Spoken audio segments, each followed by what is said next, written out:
Hello, hello, welcome on and welcome in, and welcome back to another episode of Fear of Boredom, the most unfocused internet show in the history of the world. I am Freddie of Freddie Eats Media, and I will be your host and guide across this journey of different fixations that I've had over the past week. We're going to do a very similar format as we did to last week. In just a moment, you should see a wheel on your screen. And on that wheel, we only have 6 entries this week. I think last week was like around 10. And I'm going to give myself a timer. This week is going to be 45 minutes because I got to kind of pump this episode out a little quicker than last week's episode. And yeah, so you can see the different things that we are going to be discussing. Before we discuss each one, I'm just going to let the wheel decide how I bounce around this episode. But if you want to spoil yourself, you can use the timestamps in the description to your advantage. But without further ado, let's get it. I'm already fucking up. We aren't even a minute in, and I'm already fucking up. But it's all good. We're just gonna let it rock. Yeah, without further ado, we'll see what the wheel decides will be our first topic today. I also hope you guys had a great week. It is the 10th of October, and spooky season is officially upon us. And speaking of spookiness, LeBron really gave us a little bit of a scare this past week. I mean, that is if you are like stupid, I guess, because if you missed it, I didn't even start the timer, so I'm gonna go ahead and do that really quick. The timer should be on your screen and starting now. So if you missed it the past week, we LeBron James posted this thing about the decision part two. Now, if you don't know, back in like 2010, when LeBron was a free agent from the Cleveland Cavaliers, he had a big decision to make. So there was an ESPN special titled "The Decision," where he ultimately made his choice to join Miami and sign a 4-year contract with them.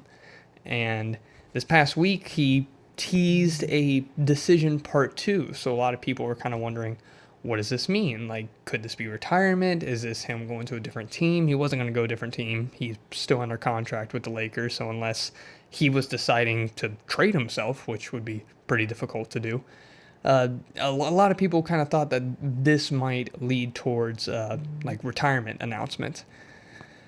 I didn't see that. I honestly, because the first I heard about it was, I'm gonna shout out my favorite podcast, The Coping Hour. That was the first way that I heard about this.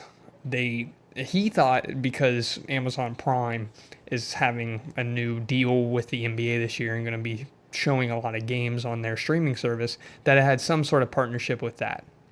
What we didn't expect was it was a Hennessy ad, and I don't know. I'm pretty fucking bummed that he would be like a shill in that way.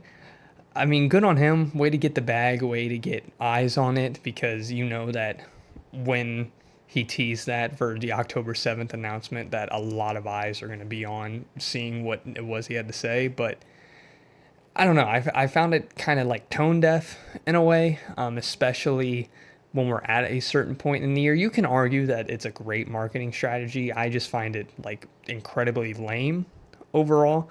But it did get me thinking, because his retirement has to be soon, right? Like, if it isn't this season, it almost has to be next season, regarding like his last season.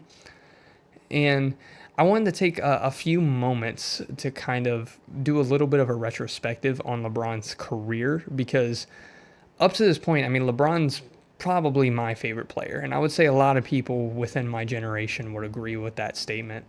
And I think now may be a good time. We'll probably do something similar when a like retirement announcement actually happens.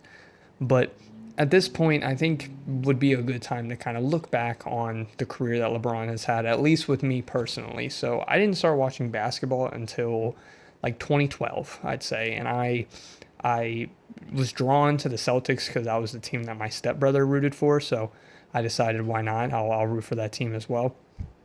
And during that era of NBA basketball, the Celtics and the Heat were, I guess you could say, rivals. They were always meeting in the playoffs, and LeBron was kind of always winning those series. I remember the 2012 Eastern Conference Finals where LeBron had that just like completely unconscious series against us.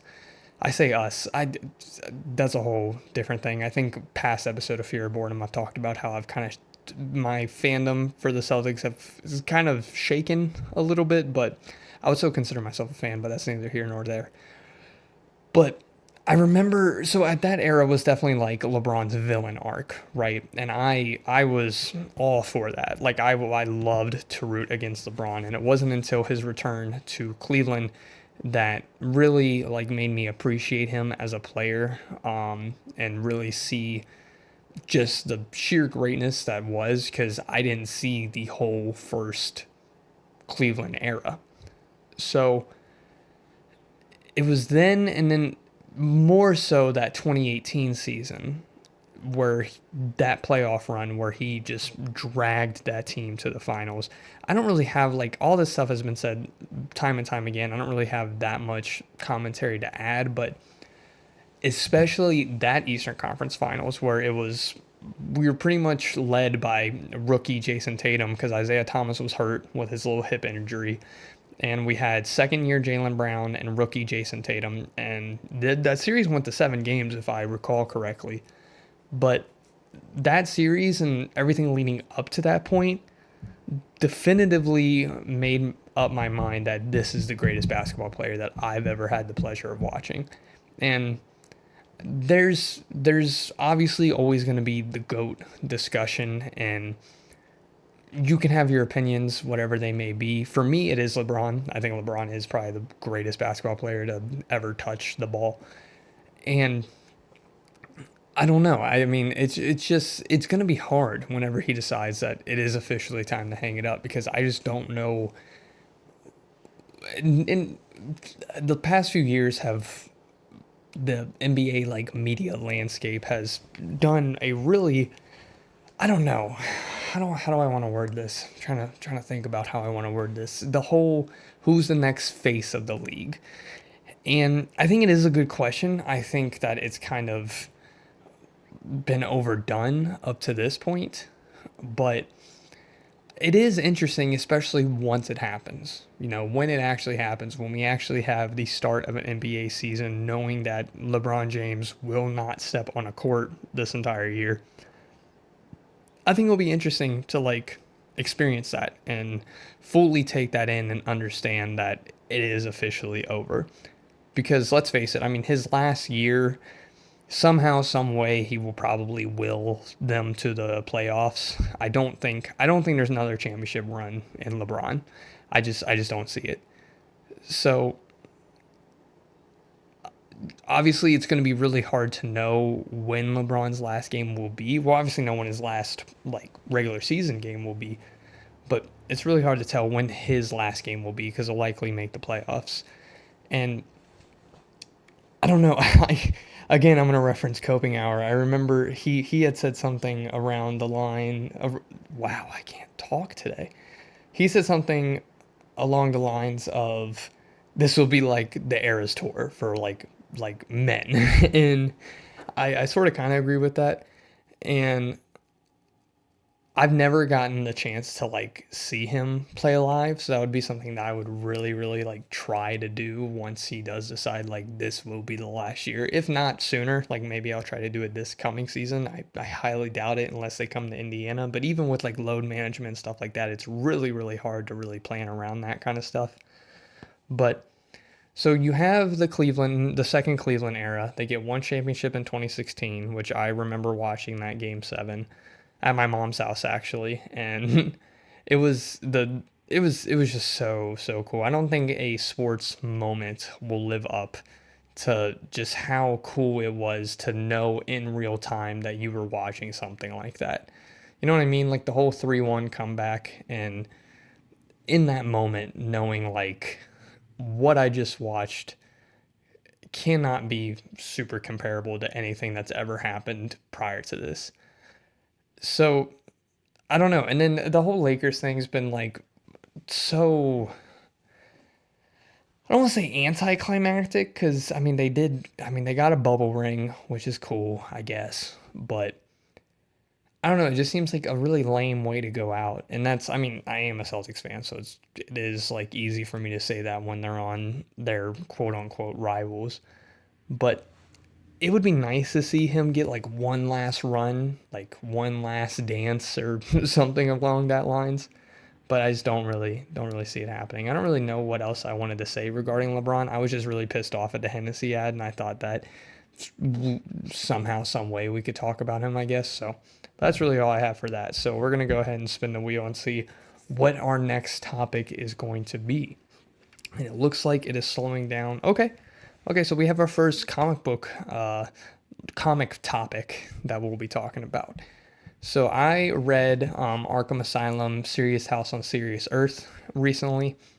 It is one that I've been very familiar with, especially because there is a lot of inspiration from it to the actual Arkham Asylum games. Very loosely, I would say, but still there, especially with like, why can't I think of his name? Fucking like Armadeus Arkham, like that whole storyline and the motif of the Beatles and that symbol of rebirth and whatnot. But I had watched different video essays and different things regarding the actual book itself, but never actually had a chance to read it myself until quite recently. I was going through some comics and forgot that I actually had a copy of it. So I just decided one day to just read through that just so I could have my own like actual experience reading it. Very, very weird book. I would overall recommend it to people, especially if you're interested in the more like psychological examination of Batman.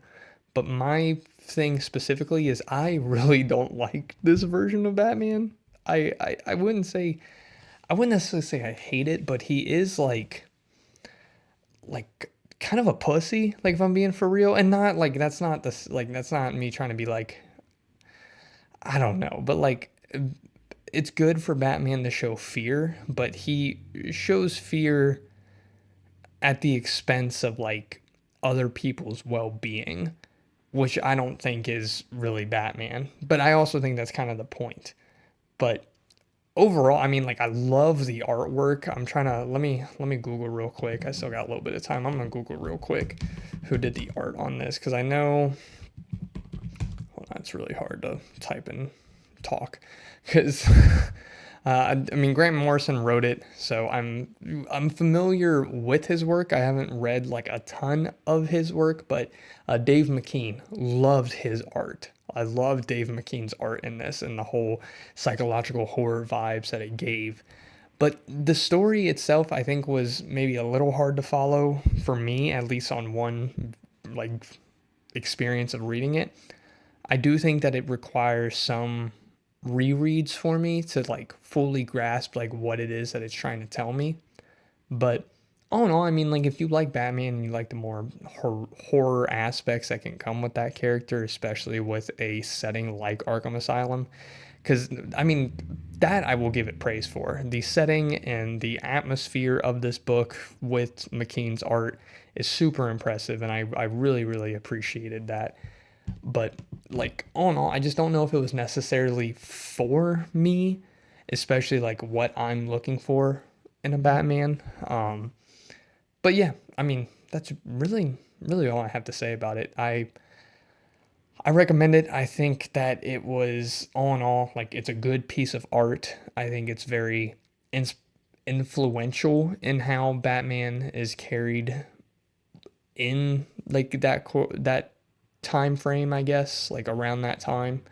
But yeah, I mean, read it yourself, come up with your own opinion on it. But I don't know if it was necessarily for me. I think it's a great piece to have on my shelf, a great piece to add to my collection. But I don't know if it's something that I would necessarily want to go back to. I do want to go back to it just because I want to understand it more. But yeah, I don't know. I don't exactly know what I'm saying. I'm not honestly. I'm gonna fuck it. We have 32 minutes. I don't care. I'm gonna kind of just talk for a second. I'm not like doing good in this talking. I don't know why. I feel very nervous. I feel like I need to take a moment to like breathe. So that's what I'm gonna do, and just kind of relax and just talk into this microphone because this is what I want to do. This is kind of stuff that I want to make, but I feel like I'm not super prepared as much as I would like to be. I'm kind of just blabbering, but that's kind of the whole point of the show, you know? I don't know. Maybe it's also because I don't have like a ton of time to really record stuff today, and I just want to like get some out and stay on schedule when I'm not super motivated to. But I know that if I allow myself to remain unmotivated, then it's just never going to get done. You know what I mean? So, and there's other stuff on this that I think I have more things to talk about. This was just something that I wasn't super. I don't know. It just didn't grab me as much as I wanted it to. I think that was the thing. Like I really, really wanted this to like have an effect on me, and I was kind of distracted about other things going on as I was reading it. So maybe that also had something to do with it. But yeah, I mean, definitely check it out. It as for one reading, it wasn't for me, but that doesn't necessarily mean it's a bad piece of work. I think it is a great piece of work, especially with the writing, with the theming, with the overall story is very interesting. It's just not what I want in a Batman story overall. But yeah, take that with what you will. Let's see what our next topic is going to be. Oh man. Okay. This is something I can talk about. This is something I want to talk about. So I've had a little bit of a screen filled week, I will say. It started with, so I had seen Scream 1 through 4 before this week, but I had never checked out 5 or 6 for whatever reason. And I remember 6 came out while I was working. Actually, 5 and 6 may have came out while I was working at the movie theater. I think they did, but for whatever reason, when they came out, I wasn't caught up yet. So me and my girlfriend had ran through the first 4, and then when we got to 5 and 6, I think we were just kind of burnt out because 4 is a little disappointing. I think it's definitely the weakest of the series in my opinion. But Scream 5, I really enjoyed it. I think the new cast of characters are great. I think there's excellent callbacks to the original few films. Specifically that opening with Jenna Ortega, I think that was super well done. I think the reveal of the killer was it was interesting-ish. It's a little weird stuff going on with Richie and Amber.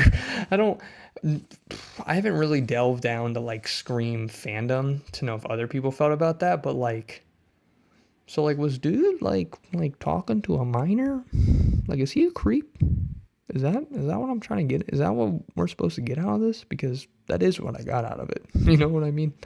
But Richie, I didn't really love. Amber, I thought was cool, and especially once the reveal happens at the end. Spoilers for all of the fucking Scream movies. I probably should have said that up front, but uh, Amber, I really enjoyed. I thought her turn was very interesting, and I feel like she was very protective of Jenna Ortega's character. I should probably like actually have the cast list in front of me too. See, this is what I'm talking about. I'm just like not prepared, but you know what? We've already started, so we're just gonna rock with it, and hopefully each week I get a little bit better. I'm also gonna cough really quick. Damn. But I thought it was very smart. I thought it was a good commentary with this kind of legacy sequel era of horror movies that we've been in as of late, with like the Halloweens, Candyman. I mean, they mentioned them in the movie. I keep calling her Tay because that's her name in fucking Yellow Jackets, but let me actually pull up the cast in front of me real quick. Jasmine Brown's character, Mindy, fuck, of course, it's Mindy. Anyways, so I love the commentary on legacy sequels. I think that Scream, just as an idea, has always fascinated me because it's kind of offered a commentary on like horror at large, but like specifically slashers, and just kind of this cause and effect of these movies and people's reaction to them, and how people try to like hold them up and also maybe make some rash decisions because of them, and kind of like dances around that question of whether or not there's more harm than good with them. But Mikey Madison as Amber was probably a big standout, especially with that final sequence. I really, really enjoyed her. Obviously, Jenna Ortega is great. There's this scene with Jenna Ortega and Melissa Barrera as they're talking in the hospital once Tara, that's her name. Tara and Sam, Jenna and Melissa. So I'm gonna refer to them as their like actual character names. There's a scene once after Tara is attacked where Sam is kind of like expressing like this guilt that she's had because she's Billy Loomis's daughter and she's the reason that her parents broke up and that's why she left her all these years, and like it's supposed to be this really really like emotional scene, and nothing against Melissa, but Jenna like acts circles around her in my opinion. And yeah, I really like this story that they've set up in five with this new group of characters. I mean, them two, Mason Gooding, Jasmine Brown, as I already mentioned. I really like them. Um, and yeah, it just sucks. Actually, we'll wait. We'll talk about that because we watched Scream 5. I really enjoyed it. But then we also watched Scream 6 like 2 days later. That's probably my favorite opening scene of the franchise. Like full stop. The whole opening with Samara Weaving being killed by Flash Thompson. I think that was very very cool. And then the switch on that was so going into it, because all of Scream 5 is basically talking about how these people were like radicalized due to their like super hyper fandom with the Stab movies, right? And that was the whole thing that got Amber, Richie as well. And I was really, really hoping for some sort of like I don't I don't know how to explain it. Like I was kind of hoping for like a mob storyline. Like I wanted like to be so dead ass. I wanted like 10 ghost faces. Like I wanted it to be like a gang, a squad. And that would kind of take away the whole like appeal to the who done it aspect of it, but I don't know. It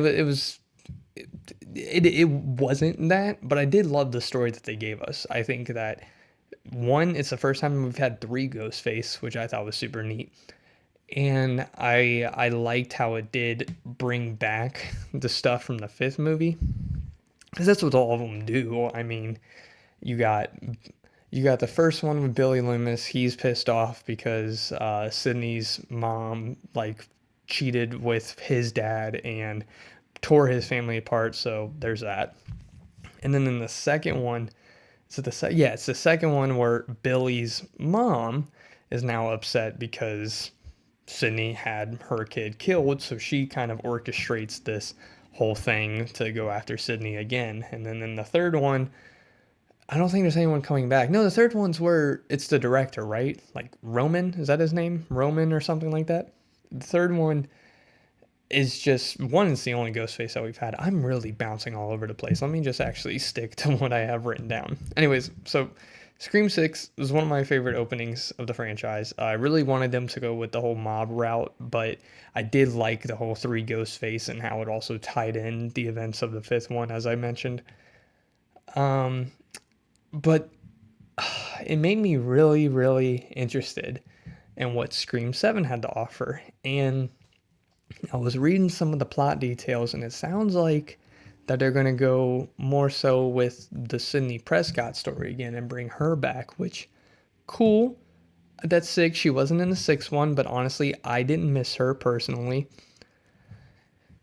And I was wondering as to why, and it completely escaped my mind. I completely forgot that Melissa Barrera tweeted out "Free Palestine" like years ago, right? Like before it became like real as big in the public consciousness of the like horrific crimes that Israel is doing to the Palestinians. I didn't mean to laugh. I laugh when when I'm uncomfortable, but the thing is like how she lost her job for that, and then now it's like kind of this wide known truth that like some fuck shit's going on over there, right?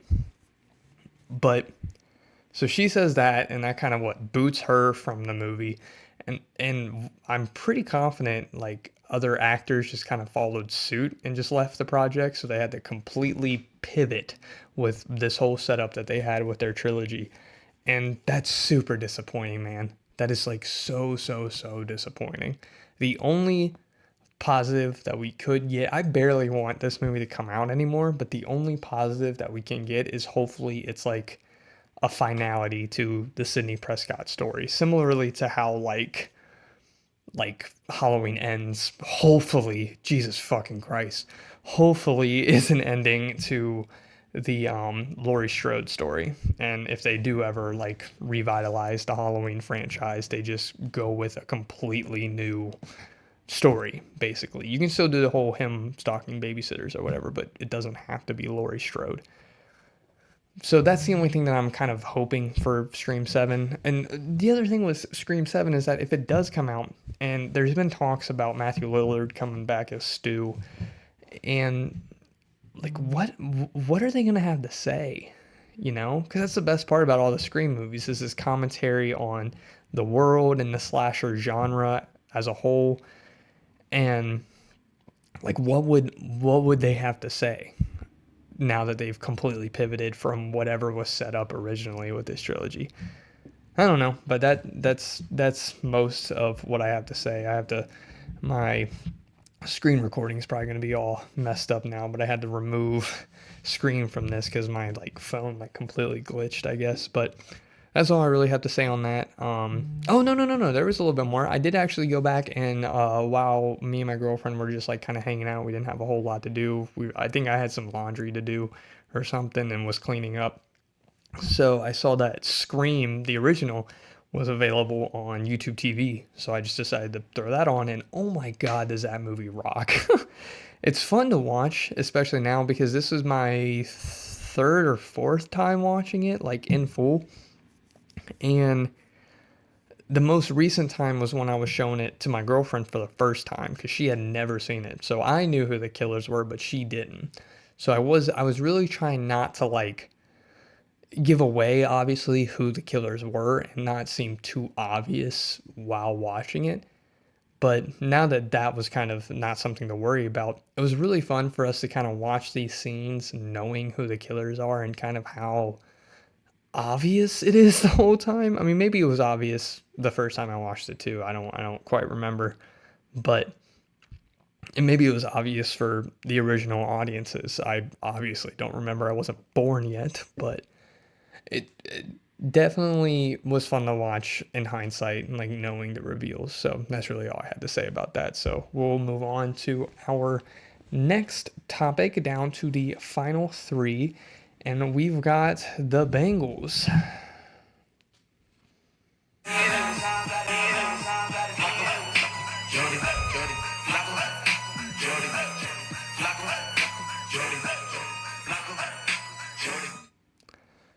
So Joe Flacco in a 6th-round pick was traded from the Browns to the Cincinnati Bengals for in exchange for a 5th-round pick.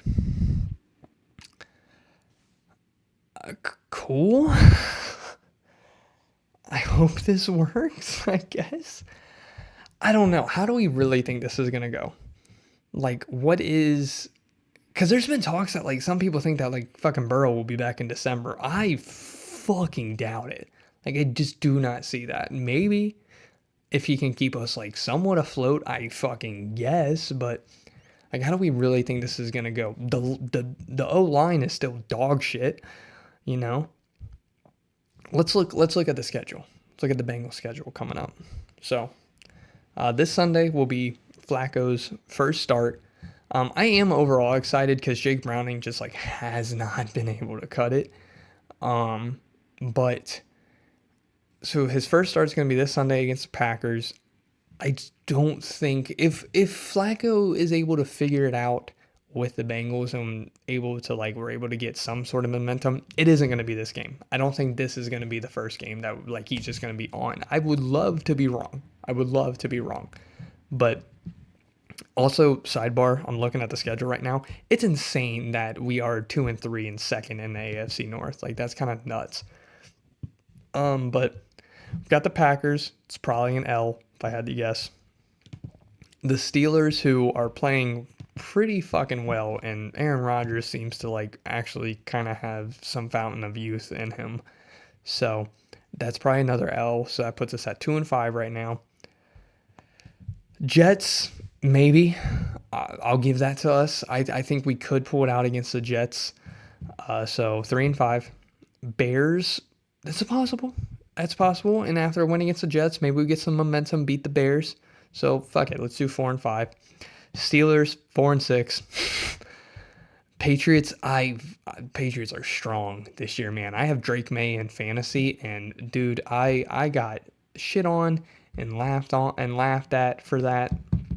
And dude, he has done wonders for me. And I believe in what the Patriots have going on. So I'm gonna say fucking 4-7. Ravens have been kind of dog shit, so maybe we can split that series. So we'll give that 5-8, or wait, no, 5-7. Bills 5-8. Ravens 5-9. See, like I'm already at 9 losses. I just don't see a scenario where this works out for us. Like Burrow would have to come back to that Bills game, and even still, like the team's still not gonna cut it to like actually make some sort of playoff run. Also, that which game was it? Is it the Patriots game that's on Thanksgiving? Is that Thanksgiving? What's Thanksgiving this year? Is that it? No, it's the 27th. So it's the Ravens game. It's the Ravens game. Dude, just flex that the fuck out. Like I am not excited to watch that game. Like unless that's the one that we win. If we split the series with the Ravens and we end up winning on Thanksgiving, that would be sick. But I just don't see that happening. Like yeah, Burrow would have to come back for that Bills game on December 7th. And one, I don't see that being likely. And two, the play calling issues that we have, the line issues that we still have, I just don't see it as like really amounting to much, you know? So I don't know. The Bengals are dead, but maybe Joe Flacco can at least make it a little bit of fun. And who knows? Maybe the Steelers fall off a fucking cliff. You know, you never know. It's only 5 weeks into the season. Maybe we can still sneak into the playoffs somehow, and maybe by then Burrow will be a little more ready. But I don't know. I don't know. I'm excited. I'm happy that it's kind of fun at least that we're being talked about now with Flacco on the team. I am going to be calling him uh, Lord Pretty Flacco the entire season. So if you hear me refer to him as that, I just know I'm talking about Joe Flacco. But anyways, let's move on to our final two topics. We got a comic book and a reality show. Okay. Well, I'll talk about the Ultimate Universe. That's perfectly fine with me. I'm perfectly happy with that. So I've been wanting to. It started with Serious House on Serious Earth, but I've been really wanting to like get back into comic books because I found my box of comics, and it's been quite a while since I've like really delved into comic books. I was buying a lot of them. Like I was getting a lot of them at a point in time. About this time last year, or even before that, when the new Ultimate Universe was first kicking off, but I wasn't following it like religiously. I was just kind of buying them and then not really reading them, but like wanting to have them. I remember I think I read the first two issues of the Spider-Man series and enjoyed it, but decided there was a reading guide on Marvel Unlimited, so I decided to start reading through that. So I read the Ultimate Invasion arc with the Maker, and then him actually changing the whole like universe and the landscape of the world. And this is, I mean, it's very intriguing. I've not gone in and read to see what everyone else is talking about it, but I remember when this stuff was first kicking off, people were pretty excited about how it was starting. I remember a lot of people were really, really into how it was going. This is like when it started. Like when the Ultimate Universe was first kicking off, I remember the kind of overall conversations were pretty positive. And I haven't gone back to see if that is still the case. I kind of just want to experience this first year of this universe on my own. So I've gotten up to, I think I have the third issue of Black Panther to read. That will be my next issue with Storm and Killmonger. So Just some thoughts on this new Ultimate Universe. The Maker is a fucking menace, and I really enjoy him as a villain. It's kind of interesting to see how they will take him down. I don't know. As of right now, he's still locked in the city with, I guess, with Howard Stark. It's kind of unknown whether or not they're dead or not.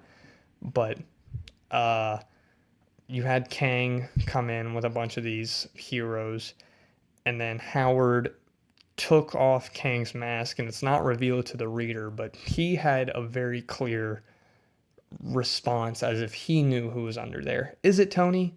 Don't answer that. Like, don't actually spoil this for me, but I'm guessing it's gotta be Tony, right? Like, somehow this version of Iron Man is like teenage Tony Stark. Somehow he becomes Kang, is kind of what I'm getting at, because obviously his uniform, his suit is like very, very Kang ish. So, but I don't know. I think this is a very interesting villain. I think it's a very interesting take on the world. I love this take on Spider Man, him as an adult, still ending up with MJ even without all the Spider Man stuff.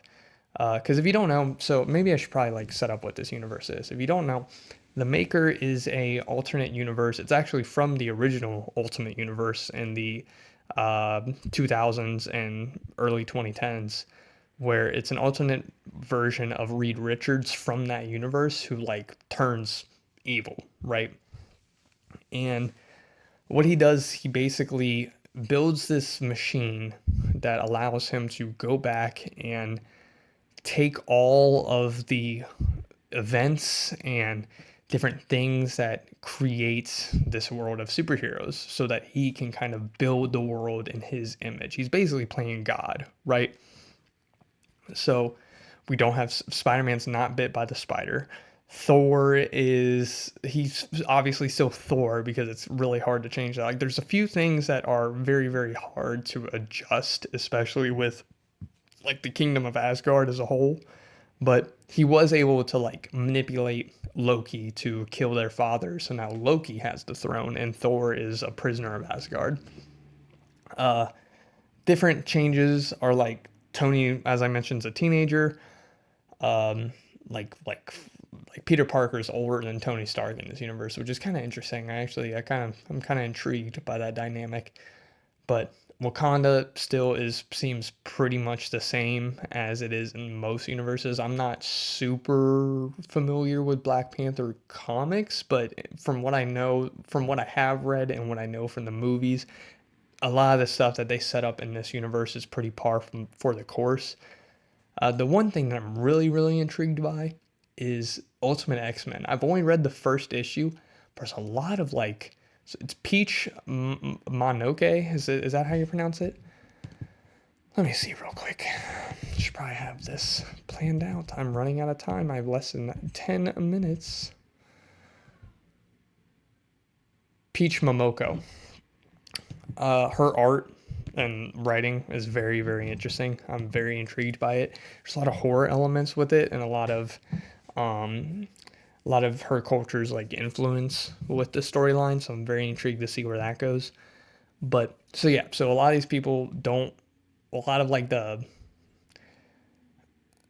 what is it? The world's basically broken up and controlled by these different heroes slash villains that are in a council with the Maker, who basically control all the outcomes of the world. So they make up these conflicts so that the everyday citizens are they still have something to fear and they feel like there is stuff going on, but they all just like take turns of who is the quote unquote like antagonist of that world, right? But I haven't gotten too far into it. I've only read a few issues of each story. Um, I'm loving this take on Spider-Man. Spider-Man is like my favorite superhero, so it's really hard for me to like not enjoy his stories, I guess. But him being so Uncle Ben is still alive. They both work at the Bugle. The Bugle is actually owned by Wilson Fisk, and there's definitely some corruption within there. So that causes Uncle Ben and J. Jonah Jameson to leave the the publication. and try to start their new thing, which is really interesting that Jameson and Uncle Ben are like friends. Like they're like best pals in this universe. So that's super neat. Like the first time we see Jonah, he yells Parker. And as the reader, you're supposed to think that he's yelling at Peter, but he walks past Peter and goes straight to Ben. And actually, Jameson and Peter have like a pretty solid relationship, and that's super neat to see because there isn't a Spider-Man to like stress Jameson the fuck out. I mean, he's still like the same Jameson, so but whatever. But the little bit of the Black Panther that I've read does go pretty hard. Everything's super neat. I'm really intrigued by this. I'm really excited to see where it goes. So, uh, what we got? We got 6 minutes left. So let's talk. Let's talk some Big Brother. I'm gonna go ahead and just finish this off. So we're officially at the final 8 in this season. Me, if you didn't watch last year or last year, if you didn't watch last week's episode, me and my girlfriend have been watching this recent season of Big Brother. It is a reality TV show where a bunch of like 20 somethings and sometimes older move into this one house. There's a lot of cameras on them. They compete in competitions of winning HOH, veto, and then ultimately being evicted. Week by week, one person is evicted. And we've gotten to the point where they are now starting the jury process. So that means that once you are evicted, you join the jury house. And if you're part of the jury, you ultimately have a vote of who wins Big Brother. So we're there. Rachel's finally out the house. Thank fucking God. Dude, I was so sick of her shit. Dude, I crashed the fuck out yesterday while we were watching. It was during Keanu's HOH. By the way, am I missing something with Keanu? Like everyone hates him in this show. It seems like everybody hates him. Like I understand he was kind of a physical threat early on and he had like a bit of cockiness to him, but the catalyst of all this is Keanu put Ashley on the block and Ashley just crashed the fuck out on him. And it was so like I don't know. It just felt like gross and just weird and just out of nowhere. Like girl, you have not done anything all season and she's probably going to win. Like I said in last week's episode, we got something spoiled. I'm pretty confident she won, right? Cuz if by my guess cuz the picture was of her and Vince.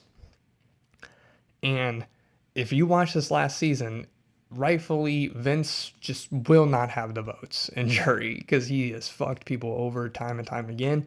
I just simply do not see a world where he is able to convince the jury that he deserves to win because he has just burned too many people in this show. But anyways, this is neither here nor there. Rachel's finally out the house. Vince has honestly, he was my favorite early on. I really liked the way that he was playing, how he kind of had a hand in everything, but he has officially lost my support. Again, during Keanu's HOH, when he put Vince on the block, Vince is just wallows in self-pity and like begs to not be put on the block. And that is just some like, dude, like fucking grab your shit and play Big Brother. Like, swear to God. Like, that shit was so lame to watch. But I'm very excited we're in the home stretch this next week that we have to watch. Double eviction is going to be happening. And if I had to guess, probably by next week's episode of Fear of Boredom, probably will have finished the show. So I'll have some thoughts on who ended up being the winner. But yeah, I mean, I've enjoyed it. We just saw Will go home. Surprised he made it this far, to be completely honest with you. But yeah. And, oh wow, okay. I still have like 2.5 minutes to go. Do I have anything else I really want to talk about? I